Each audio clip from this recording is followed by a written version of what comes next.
Hello and welcome to today's webinar. Thank you very much for joining us, and welcome to ACI Worldwide, who are hosting the webinar, and I am Gary Wright, the head of research at Finextra, who are moderating the webinar. And today's topic is a very, very relevant, perhaps highly emotional and increasingly sophisticated one, which is authorized push payments. And the question is, who is truly responsible? So we're going to be tackling that topic in some depth. You are aware of who the speakers are because you've been through the registration process, but I will introduce them in turn in a few moments' time. But the one thing I would like to say is this session really benefits from your contribution. So if you hear of a point that you wish to challenge, you have a question as a result of the debate, you have a general comment, then through the link provided, please fire that question into us, make that comment, and we'll pick up on it as we go through the session.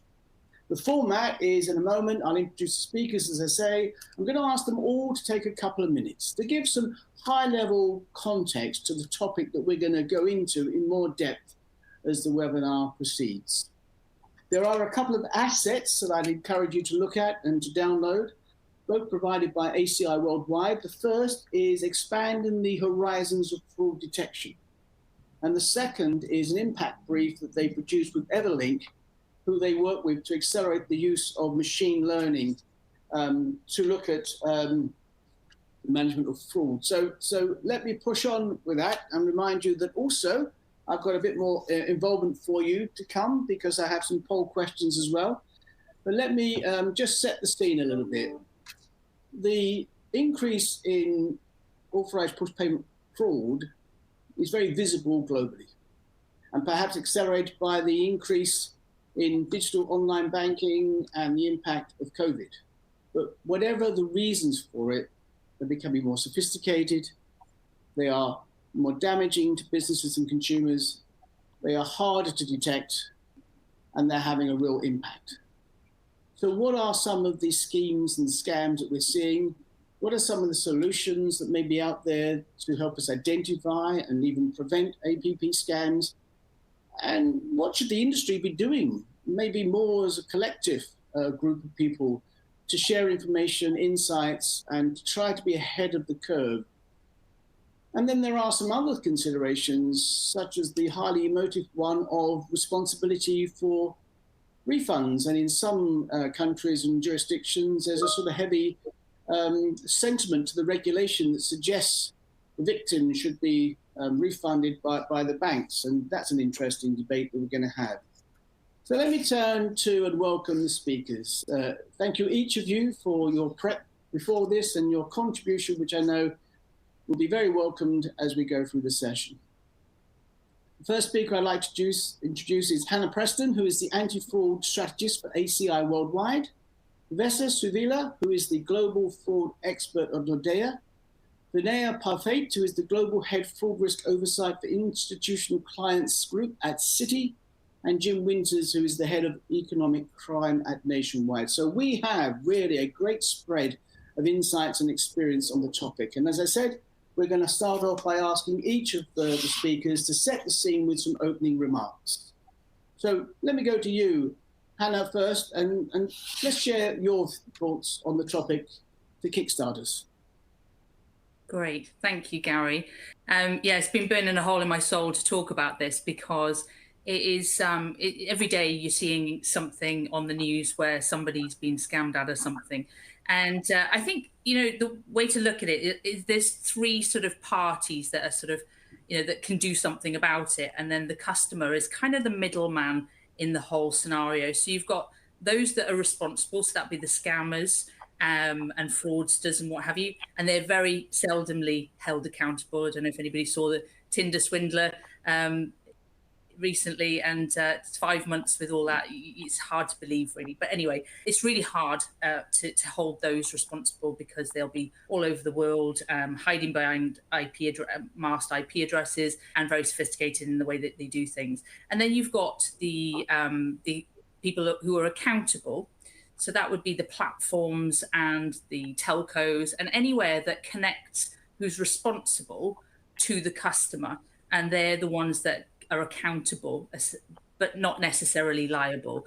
And then there's those that are liable. And I think that's what we, now there's a sort of push to make the banks liable, but they're not accountable because, they're just sort of, having to deal with the consequences of these things. And I think that's what we're going to really get into today, is how we can, one, make accountable organizations more accountable and maybe transfer liability, or minimize liability short term and have a broader strategy so that we can really stop this from happening. It's happening too much. That's a very interesting insight there, this challenge between accountability and liability and how it shifts, particularly if you start to look at these things across the financial services industry and maybe just across industries. So certainly some points we're going to pick up on there. So thanks for those opening remarks. And let me turn to you, Jim, to share some of your initial thoughts. Thank you. So just for the audience, I work for Nationwide, so I'm a UK-based credit union or building society.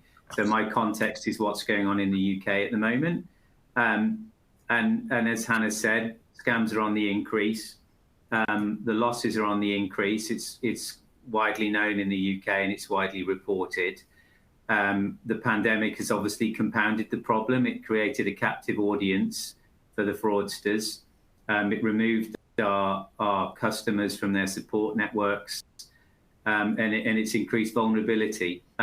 All of this combined has led to the fraudsters having even more money to reinvest in the resources they've got at their disposal to use and target even more customers.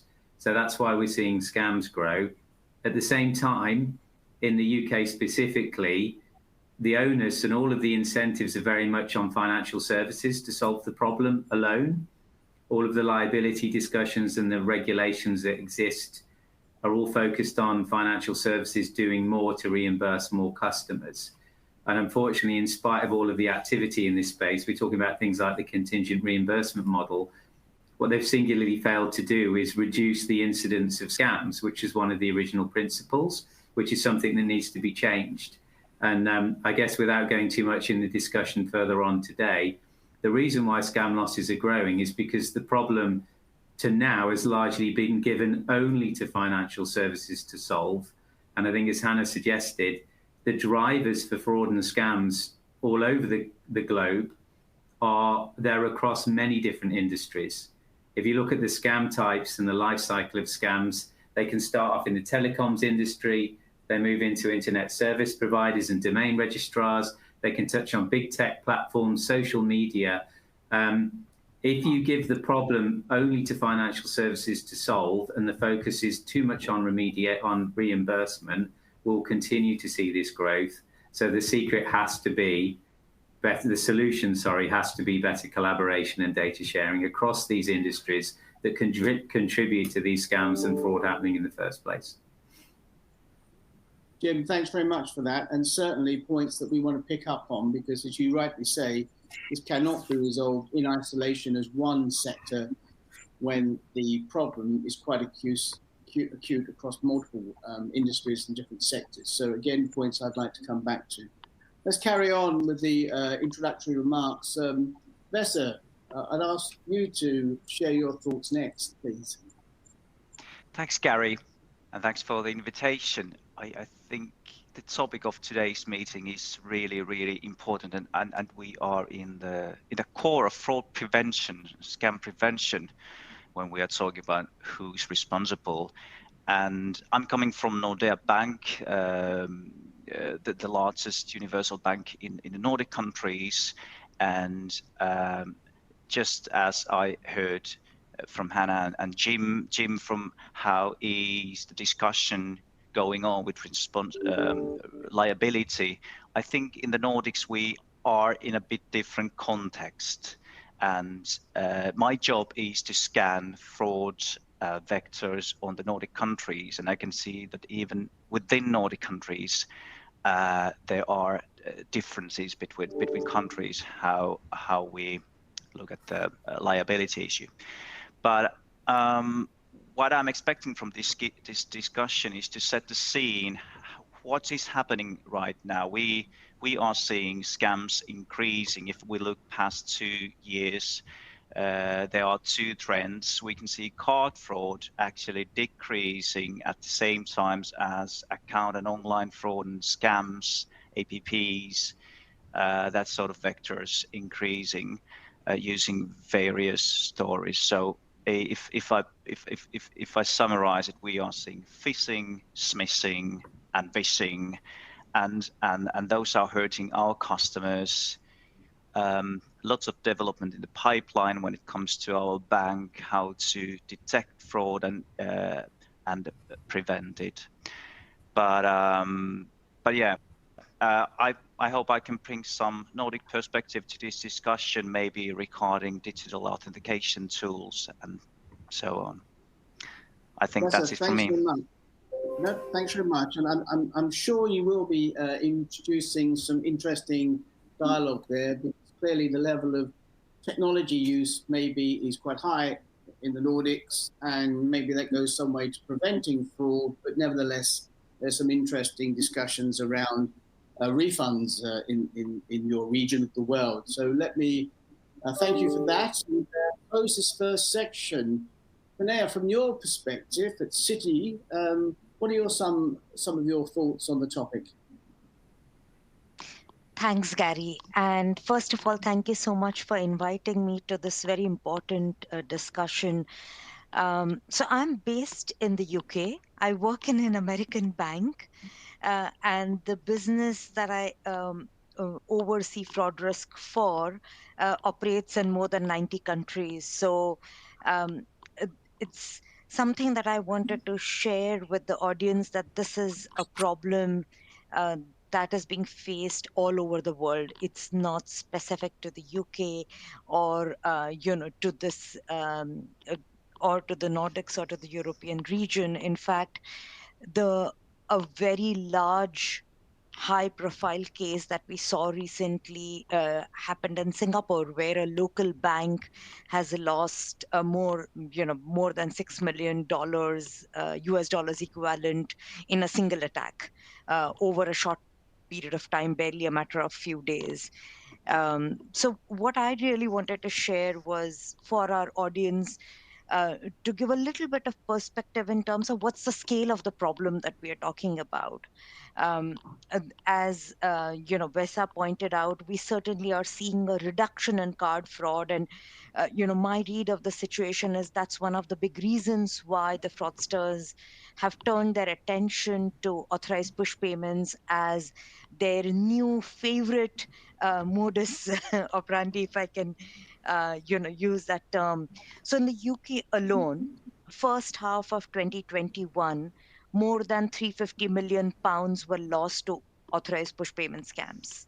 The FBI has released statistics saying that in the entire year 2021, they have seen losses of close to $2 billion by business email compromise alone. So that's not even considering all of the other ways in which authorized push payment fraud can happen, because as all of you know, it can happen using the relatively old world social engineering kind of methods, where somebody's a smooth talker and convinces the customer to move their money, and that could be over a phone conversation, it could be by meeting them in person, it could be by sending them documents on email, or it could be by actually hacking into the email, which is a classic business email compromise, and convincing the client to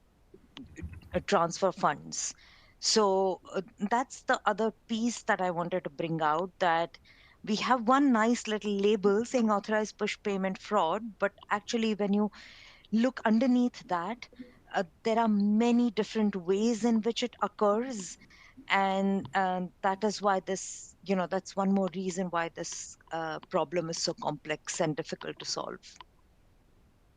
Thanks very much, and some great shared opinions there, not only on the scale of the problem, the relevant situation we're in at the moment, and some of the issues that we should be thinking about.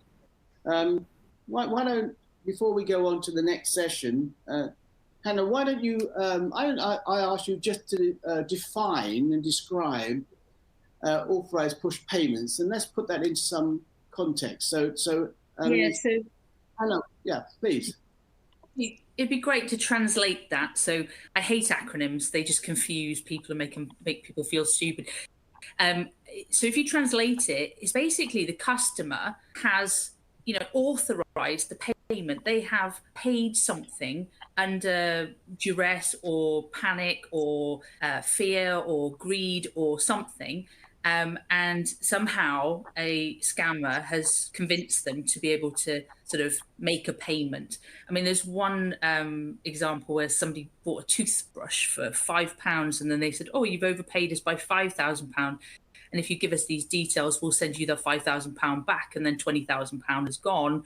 And it's, and I think the thing that's really, really tricky for both the customer, the banks, and also the sort of platforms and intermediaries that sort of are facilitating some of this activity is that, the customer did it, and then it's on the customer's sort of it's the customer then has to prove that they didn't, and then prove that it was a scam. And sometimes, say for instance, like there's a scam where they're selling diamonds and the diamonds aren't worth what they say they're worth, and it's a scam, it's a boiler room scam, but you don't know that company's illegitimate for some time. And so it's tricky in lots of ways. There's lots of, like Vinaya was saying, there's so many different scams that require different approaches and different solutions and things like that, and different collaborations. But what I'd be interested to hear from Vinaya is, like, we talk about the scale, 2 billion. Which industries would she say that if we were to do this in this industry, that would make an impact of X, or Jim or Vesa, so that we can maybe use this time on this call to be quite sort of like deliberate about where we go, what action we take next, or what we put our energy into, or ask the people on this call to put their energy into. Okay, thanks for that. And certainly before we move on, that's an open question for everybody. But I think it's very, very worthwhile putting that into some context. What I'd like to do is just acknowledge the level of questions that are coming at the moment, so please keep them coming in. We will pick up on some of the points that you've raised later on in the discussion, and I do hope you've taken the opportunity to look at the 2 assets you can download. But I did mention that there are some poll questions, so I'd like to introduce the first one to you all, and through the link provided, I'd ask you to respond to this question. Do you think more regulation is needed in the fight against fraud? And we're keeping the options very direct. There's yes, there's no, there's not sure. So if you can respond to that, I'll share the results as we move on during the session. And Vinaya, I'd like to come back to you because you'll have a view, I'm sure, of what Hannah said there. But I would like to pick up on some of the points you raised, because there is a huge human consideration to all of this, a regulatory sentiment that says, the customer is a victim and the victim should be reimbursed in some way because they've been, as you say, Hannah, persuaded to initiate a transfer from their account for fraudulent activity. And no doubt digital online banking has helped this. But if you're seeing the increase in the scams, which you've alluded to, Vinaya, what are some of the measures that the banks are actually taking to start to address them and protect these vulnerable customers? Vinaya. So your last sentence actually included a word which is, I think, very critical, which is the concept of vulnerability. There is increasing regulatory attention to this idea that not all customers are the same. And any banker knows this, that there will be some customers who are extremely sophisticated and very good at managing not just their own money, but also being able to navigate the technology tools that they themselves use for their internal purposes, but also for the purpose of interacting with the bank. So example that everybody is very familiar with in their personal space is the mobile phone. That's really become our most common way of interacting with our bank or payment service provider as well. And the idea that we need to treat it with the same due care that I treat my house key is something that's not obvious to everyone. But it is really like that, just the way I would not hand over my house key to a complete stranger or a thug on the street. I need to treat my phone with the same due care because that's what has the keys to my bank account. So there are some customers who get this and there are some who don't, and the ones who don't, a lot of times it's not because they're being obtuse. It could just be that they've grown up in a generation where these tools were not that common, or they may have various other characteristics which could even be disability or other issues which actually really create challenges for them to be able to navigate all these modern tools and be able to realize the risk that comes inherently along with these tools. So I think for from the point of view of a bank or financial services company, the way we think about it is that we really need to understand our customers and give them tools which suit their profile. So for my main focus in my day job is our large institutional clients. So what we would offer them in terms of how they interact with us would be very different than what we give to our individual customers. So I would say that's the crux of it, that when we accept an instruction from our customer to move their funds, um, rather than always just optimizing for convenience and speed, we also need to provide, give equal attention to these risks and think about what is the safest way in which they can give us an instruction where we can actually have that dialogue back and forth and um, get reassurance that the client is not under duress, that they are not being scammed when they are giving us this instruction. So I think that's the Thanks. primary Thanks focus. very much. Actually, Jim, I'd like to go to you for a comment on that, because clearly, the client often is of the view that is a very legitimate transaction, and there are questions that you ask of them, and at some point you probably exhausted what you need to do to try and confirm that actually this probably isn't a legitimate transaction as you may perceive it, but actually it is really, as far as the client is concerned. It's a very delicate balance, Jim. It is. There's an awful lot to unpack here, and there's a lot of questions coming through, I see on the chat box, that are relevant to this, about how do you detect this.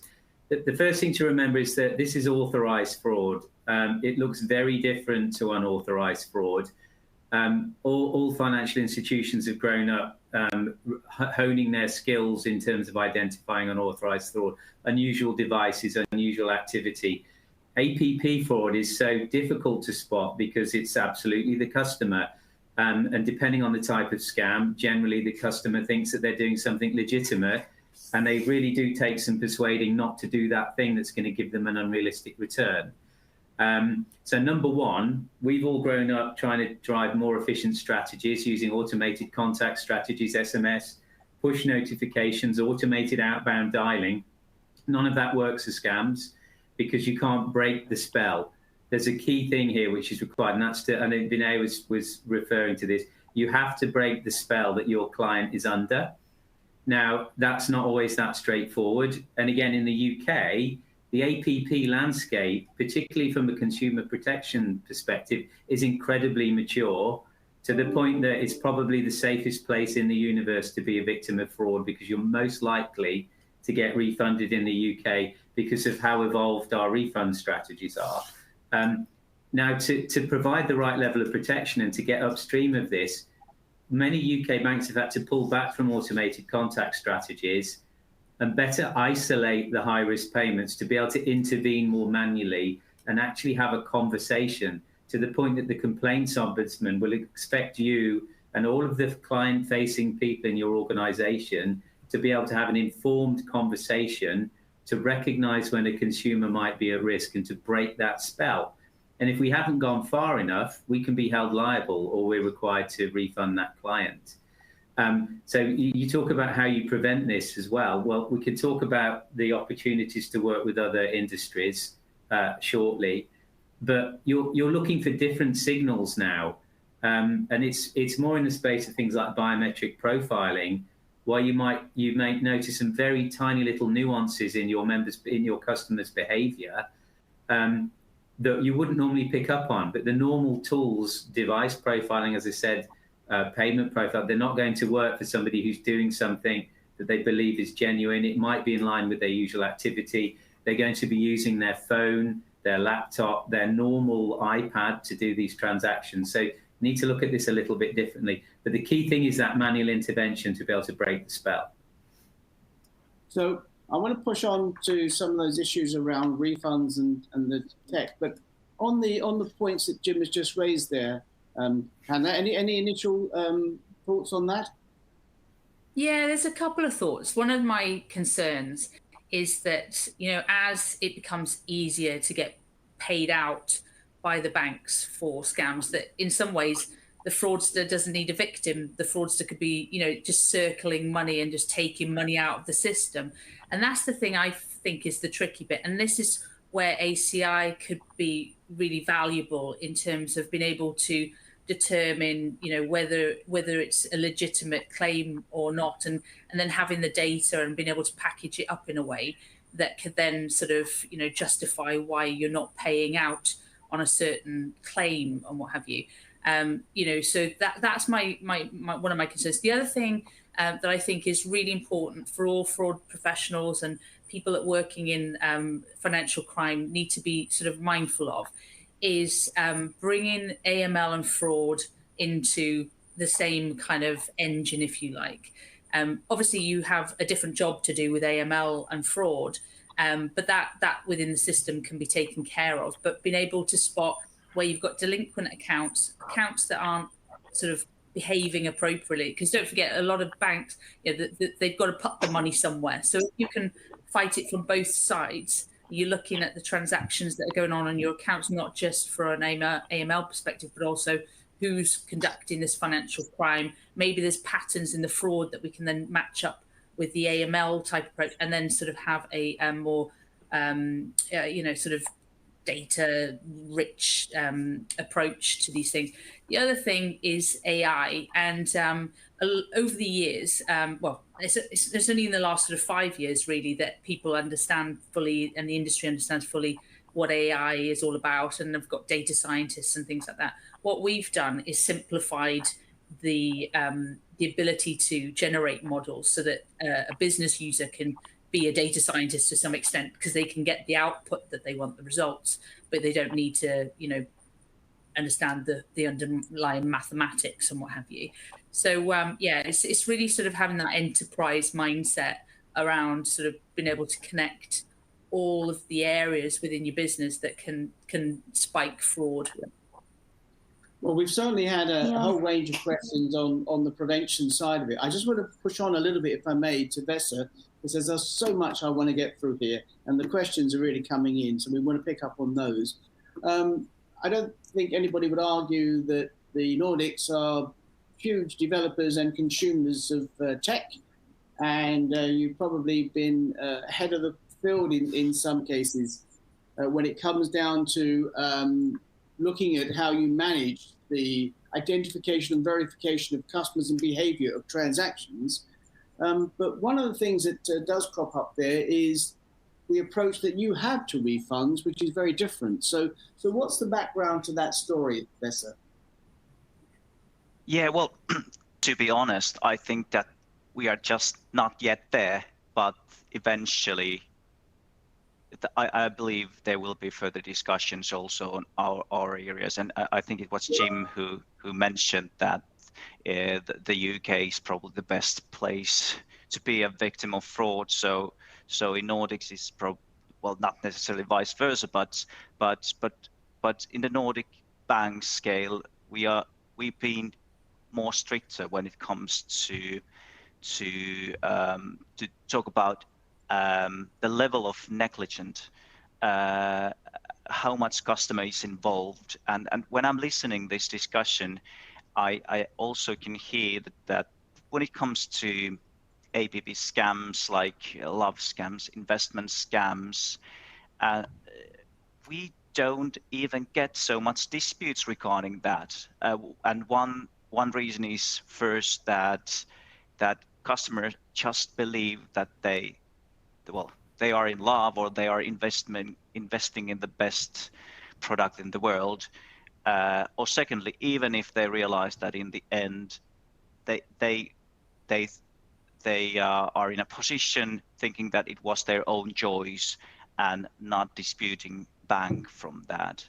However, things are changing, and there are lots variety of APP scams.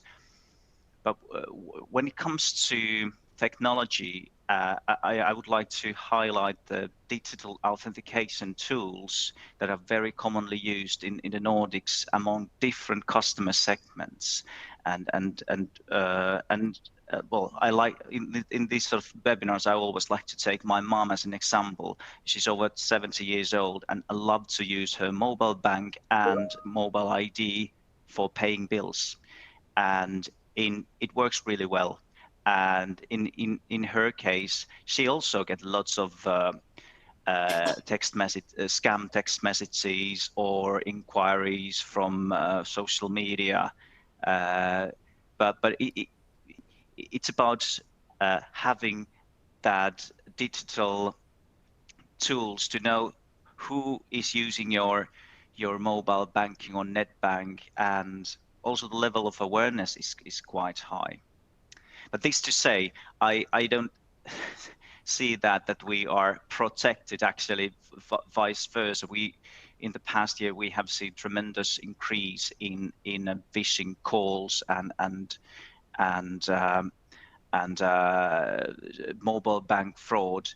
And what is the case normally in if I'm looking at the Nordic banks? It's not necessarily that customer, him or herself, is authorizing the payment, but they are authorizing the enrollment of authentication tool, and that's where we should find that's where we could use behavioral analyses and surveilling the net bank traffic and all that sort of tools. That's Gary, very interesting. I think. Yes, please. Sorry, Gary. This is, I think, a very important distinction that we need to take note of, because there are certain authorized push payments where the customer actually knows that they are authorizing a payment. So they have been duped, they have been convinced to make a transfer, and they are making the transfer. They know that they are actually transferring funds. But then there are other kinds of APP frauds where the customers may be facilitating the transfer such that all the authorization hurdles are passed, but they may not realize. And I just wanted to elaborate on the point that Vesa was making, that they may not realize that they are actually making a transfer. One classic example of this has been seen very widely in India. So in India, the regulator many years ago said that all payments must have multi-factor authentication, and hence, especially to new pays, every transaction requires a second factor, which typically tends to be the one-time password sent as a SMS. And a lot of APP frauds there involve the fraudster actually asking the customer for the OTP.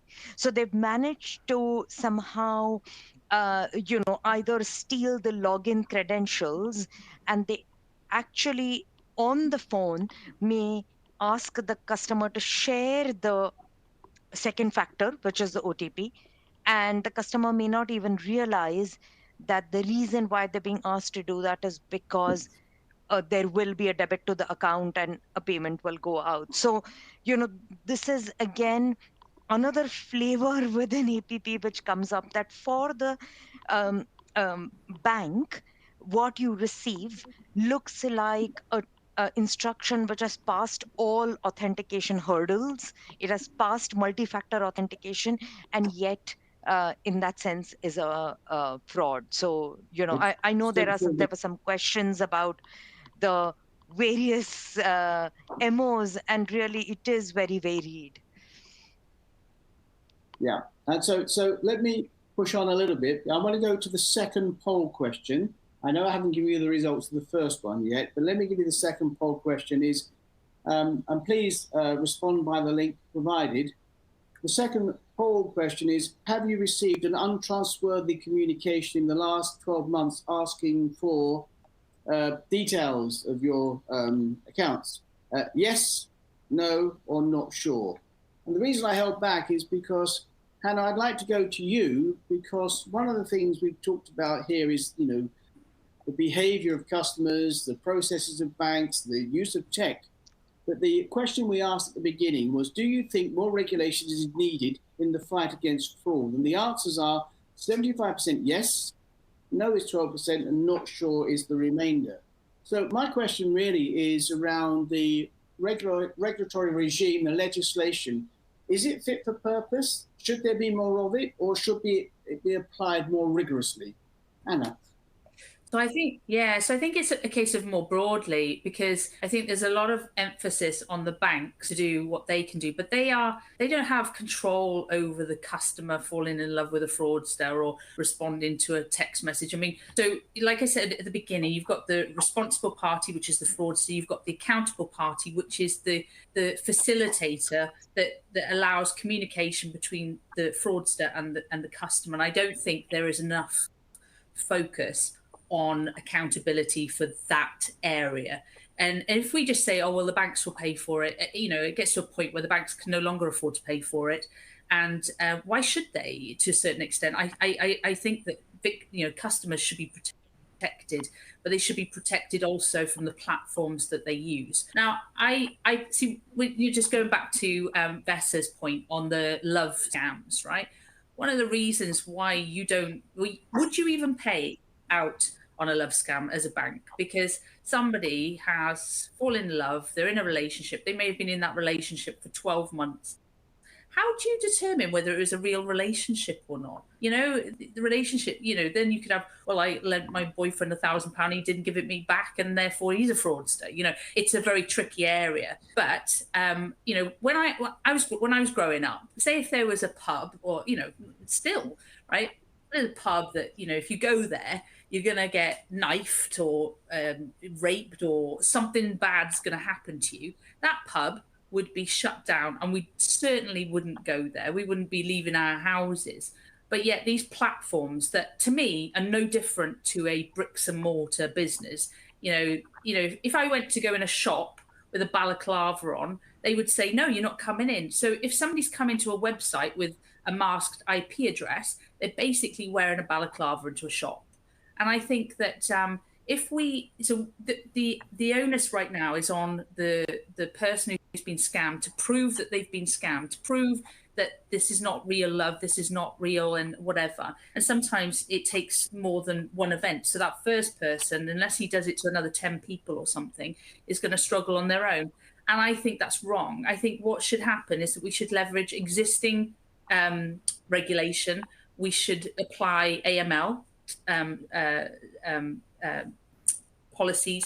So any platform, whether it be Facebook, Google, whatever platforms, and also the SMS providers, if they fail to report suspicious activity, then they are basically facilitating crime. And if they say, well, we're based in America and we're based over here, then you do what the gambling industry have done, and you make it point of consumption. If you want to sell your goods or services or whatever to our customers in whatever country it is, then there needs to be some protection for people, because unless that problem gets solved, where do we end up? We can't trust anything. We can't trust our text messages. We can't trust websites. We can't. So, what do? We go back to not being digital. So we have to solve the problem. And I think, if you were to be hit by a big fine, big platform,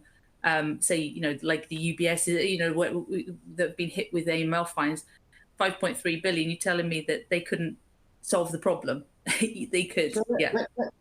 Let's pick up on that, because I want to bring Jim into that. But can I just share the results of the second poll question, because I held back the first to link to your comment there. The second one is, have you received an untrustworthy communication in the last 12 months asking for your details? Basically rounding 79% yes, so it's happening. No is 20%, not sure is a minimal number. And because this question's been asked quite a lot, or the comments been made so far in the responses from everybody that's registered, it's a timely question. Do you think confirmation of pay is sufficient in the fight against APP fraud? And again, if you could respond through the link, there are three options. No, more needs to be done. Yes, it helps protect customers. And that's the two, actually. That's the two options. Right. Jim, I know you're bursting to come in with a comment there, but also can I just add something I'd like you to pick up on, is that we already said the issues cannot be resolved in isolation. There is collaboration, there may be more regulation. So how do you perceive that the financial services industry first is coming together? And then let me ask you to start with the conversation how we bring together the wider platform providers and the other players in this sector. Jim, over to you. Yeah, so I'll try and encompass, build a little bit on what Hannah said, but also to touch on this unsolicited communication and answer your question all in one. If you take, and remember, the UK is a very specific ecosystem. So we already have amazing collaboration between financial institutions in the UK. Data sharing is widespread and very, very effective in the fight against fraud. And this is why the data sharing between industries is so important. And I'll give you a really good example why, but also why it's quite difficult. If you take a smishing attack, so we've, especially the listeners in the UK will have undoubtedly received a fraudulent text message pretending to be from Royal Mail or Hermes, for example. Other postal providers are available, but we've all seen these text messages that say, we have your parcel. It's going to cost you £1.99 to get it delivered. Please click on this link. So number one, you have a text message, which is a service that's been provided by a telecoms company to give an individual mass text capability. That is Hannah's example of where better due diligence on the part of that provider would have helped avoid a scam starting. Within that scam text is a URL, which takes you to a fraudulent website, which is a mock-up copy version of a legitimate website that tricks you into, one, sharing your payment details to pay your £1.99. That's all your card details and CVV number gone, plus all of your personal information, including your telephone number, which then gives the fraudsters gathering that information a telephone number to contact you on to talk to you about the payment for £1.99, telling you that you've just been the victim of fraud, and they're the fraud department, they're calling you to help you. So not only have you compromised your card, you've invited a scam call with a bank impersonation into the bargain. And that, of course, means there's another industry involved there. That's the domain registrars. So already you've got the banking industry, telecoms industry, and internet service providers all involved in one scam. Now, the problem is they don't have a single regulator. So regulation is difficult. But number two, there's a massive opportunity for each of those players not to provide those services. Yeah, for the ISPs to do more due diligence, for the telecoms area to do more diligence. But in the UK, we're calling for more legislation as well as regulation, because we're acknowledging that to have a single regulator to cover all of the industries that can be involved in the life cycle of a scam is going to be quite problematic logistically. So it's why that legislation should be more important. But at the same time, we talk about the collaboration. We try to put the fact that there isn't the right legislation in place just yet to one side, but just encourage these safe conversations between different industries so we can have a really positive conversation about what can be done if we all work together better. So initially, Hannah, any response to Jim's comments there? Yeah, so yeah, I think we're on the same page in terms of what we're thinking there.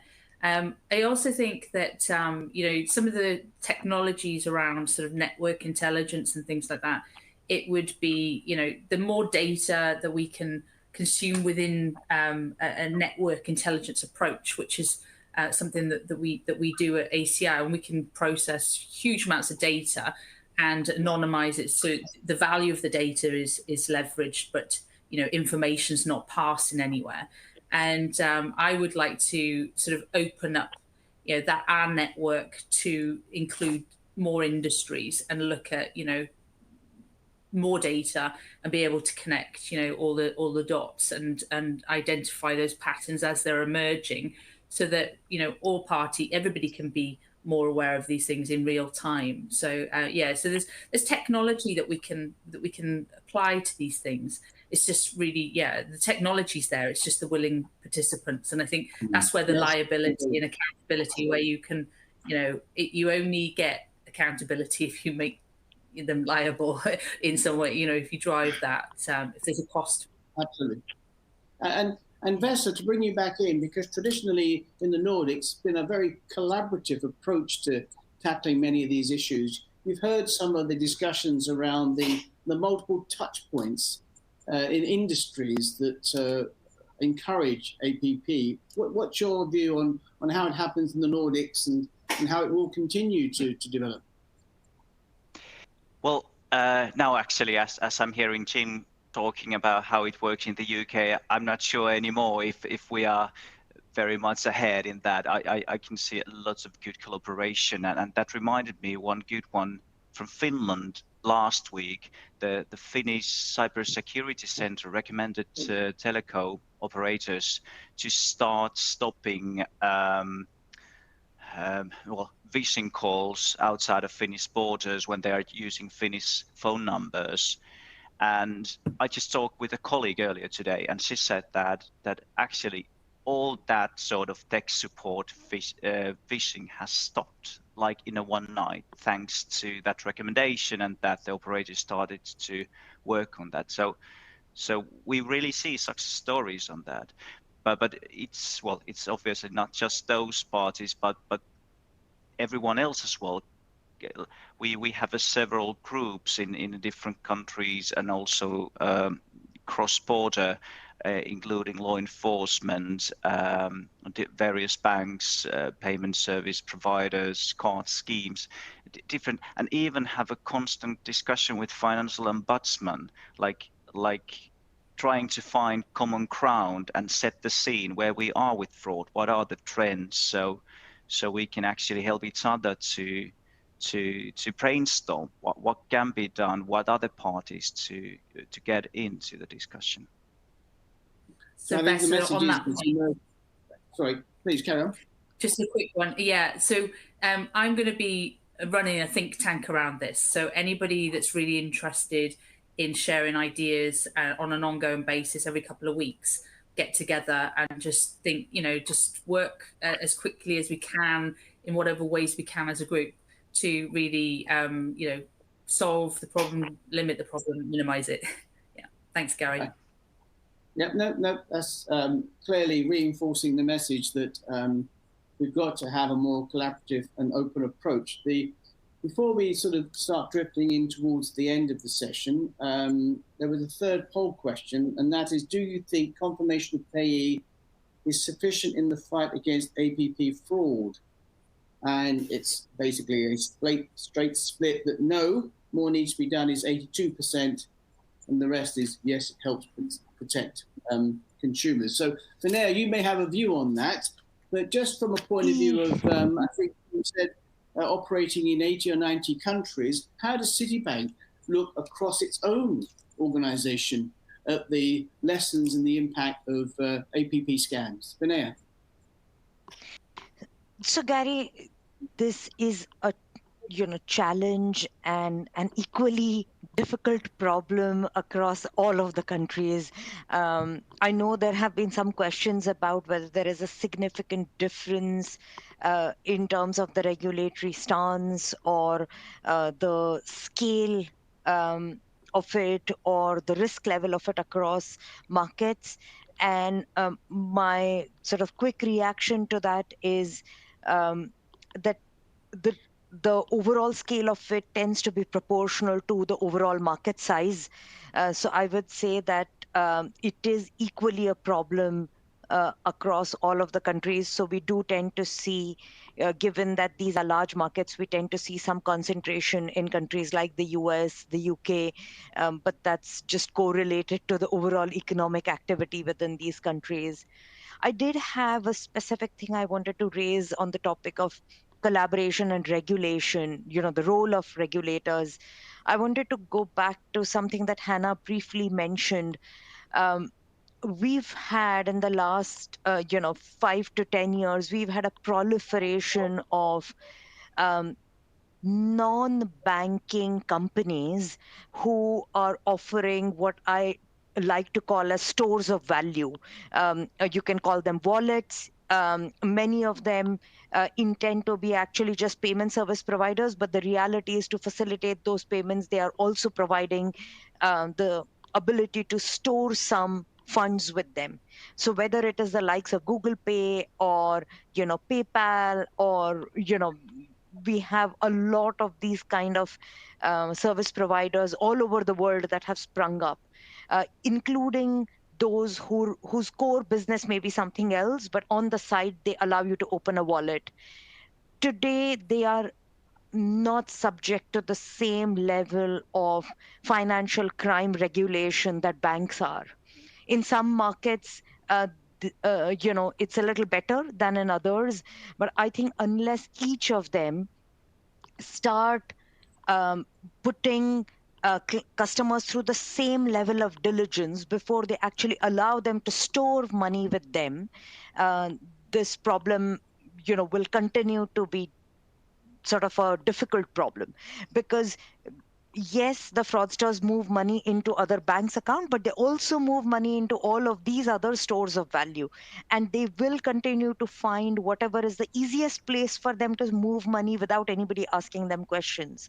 So this is about collaboration, not just amongst banks. I think it's, the point that Jim was also making, that it's about telco providers, it is about domain registration, and equally it's about fintechs and all of, the new financial service providers that are not currently subject to the same regulation. I think they also need to come to the table and join in this fight. Um, because if not today, tomorrow they will also equally be targeted for these. No, I think that's a good point, and we are coming to the end. I suppose the point I draw out is what the banks are wrestling with is holding customer funds. They've actually got the money, and others are involved in facilitating or promoting behavior that replicates what might be a legitimate transaction, but the banks do have the added problem of the fiscal risk and penalties and reputation. So look, I'd like to thank everybody for the overwhelming number of questions that we've had. I said at the very beginning of this that I thought the topic was hugely relevant, highly emotional, and increasingly sophisticated. I wasn't so sure that it would be so engaging as well. So thank you everybody for the sheer number of questions and comments and observations you've shared with us. I hope that we've touched on many of the various points. We've tried to look at it from a regional and a global perspective, from the consumer, from the bank, from the industry viewpoint, and indeed from those that are also part, as Jim highlighted, the part of the process that enables fraudulent activity to occur. So thank you, everybody, for joining us. Thank you for taking part in the poll questions. But Hannah, I'd like to go back to you and maybe take a moment to say a few final words. Hannah. Thank you. Yeah, just to reiterate that I really, it's something that I think about a lot, and it breaks my heart when I see customers being, money being stolen, and it's not just that money. We don't know what that money funds. It's far-reaching, the misery that it causes.